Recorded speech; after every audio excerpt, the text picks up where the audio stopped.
Far Cry 6 is out tomorrow. Aaron Greenberg has been smiling since playing the Halo campaign, and we are getting the fastest Xbox controller.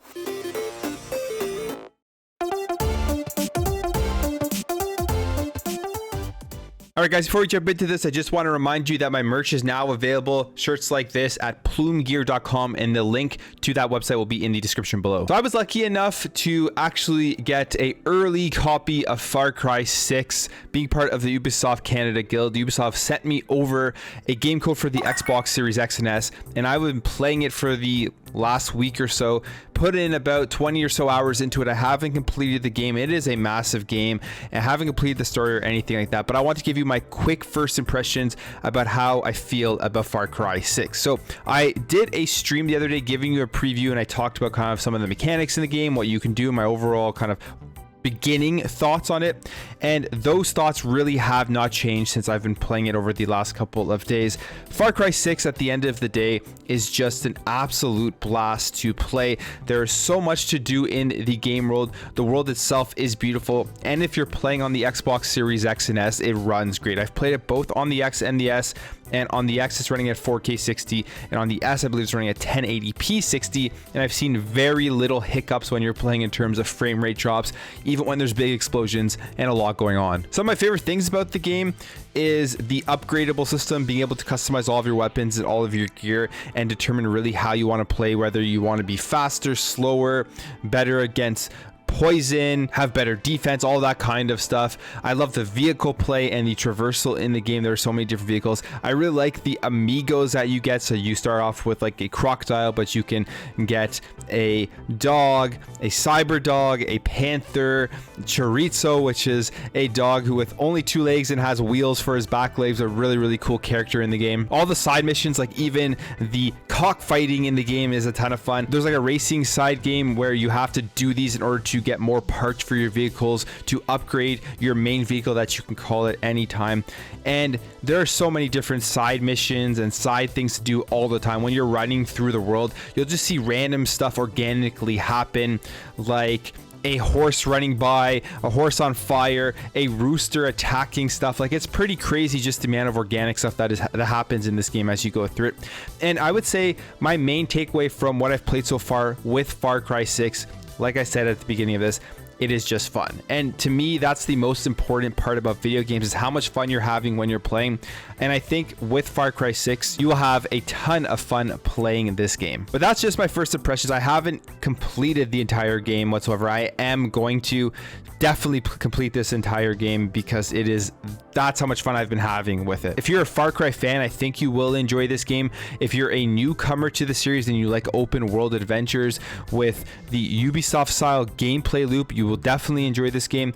And if you just want to jump into a first-person shooter and get lost in a world, I think Far Cry 6 could be for you. And again, I want to just reiterate, yeah, I was provided a code, but I really had a ton of fun playing this, and I just wanted to give you my first impressions of Far Cry 6. So Victrix is releasing this really cool design for Xbox controller that apparently is the fastest Xbox controller in terms of like input lag and all that kind of stuff. So it says here that it has the fastest thumbsticks, triggers, and buttons on Xbox. So I guess from the time that you're hitting these buttons to the actions on screen, it's faster than anything out there right now, and it will be very beneficial for people in esports and people who are playing online first-person shooters. It's also very customizable because it comes with 14 includable swappable components, and it also comes with the Victrix control app, which allows you to do things like button remapping, dead zone adjustments, analog and stick trigger calibration, custom audio profiles, diagnostics, and then a bunch of other stuff. Now, what I find super interesting about these controllers when they come from these third parties and they make these claims that they're the fastest and they're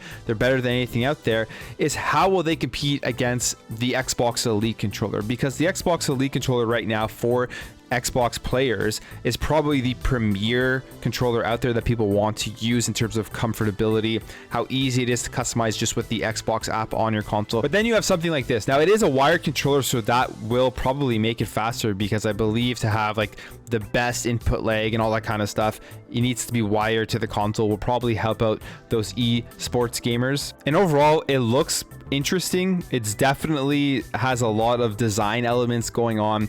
But hey, if you're somebody who really cares about that input lag, you play a lot of online shooters, this may be a controller to check out. In terms of the price, it is going to be $100 US. I don't think this will be for me, as I am getting the Halo Infinite Elite controller on November 15th when that comes out, so I'm excited for that. But I think this will be for some people, for people who really take their esports seriously, really take their first person shooters seriously. And I would love to see a comparison for the claim that it is the fastest controller, kind of measuring the input lag between this controller and the Xbox Elite controller, or even just the regular Xbox Series X and S wireless controller. Now, finally moving on here to Halo Infinite and the campaign. So as we know, we've been playing the Halo Infinite technical test over the last few weeks, and it has been so fun.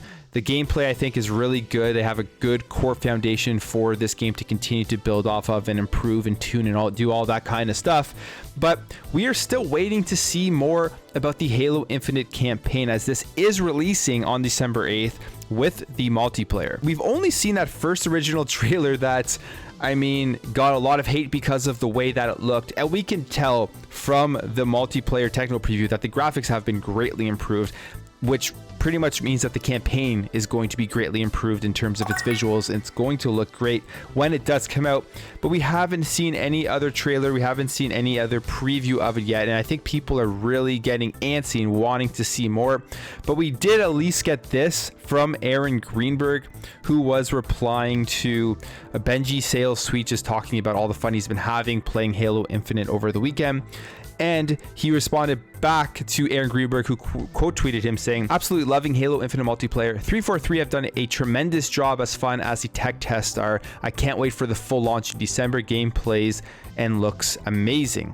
And Aaron Greenberg just replied, there was no mention of the campaign here, but he did reply saying, "Same here, Benji. Got to play some campaign on Friday and been smiling all weekend." Now that's interesting, just because he didn't have to mention the campaign. He just kind of threw it out there for everybody to see, knowing that it would get picked up by the media, knowing that everybody would tweet it and all that kind of stuff. So that is a bit more encouraging right now for the campaign, that Greenberg is saying that he's had a great time playing it, because I feel like he wouldn't say this, or not even go out of his way to say anything about it, if he did play it and it was still in a bad state, because that would just set up the campaign for disappointment for everybody. So I'm very excited to see more about the Halo Infinite campaign. I had a great time with the multiplayer, but I have to admit, for myself personally, at this point in my life, when it comes to multiplayer competitive shooters, I enjoy playing them, but I'm not that great at them anymore. I'm getting older. You know, my hand-eye coordination, my reaction time is falling. As you get older, it goes down. So the campaign is definitely something I am more excited for, and I really hope that they do knock it out of the park, and I think they will. I have full faith in 343. I've never lost it through all of the fear, uncertainty, and doubt that people were throwing out there about Halo Infinite, and we've seen so far they have stepped up and they have delivered with the multiplayer, and we'll have to wait and see what they do for the campaign. Anyways, guys, that's it for me. Let me know what you think about all this in the comments below. Are you going to be picking up Far Cry 6? What do you think about the world's fastest Xbox controller? And what do you think about Aaron Greenberg saying that he's been smiling since playing the Halo Infinite campaign? If you enjoyed this video, make sure to hit that thumbs up button. If you're new here and you like what you see throughout this video, I'd really appreciate you hitting that subscribe button and help this channel grow, help grow this community, so we can have great conversations in the comments below. Thank you again for watching. Thank you for your support, and I'll catch you in the next video.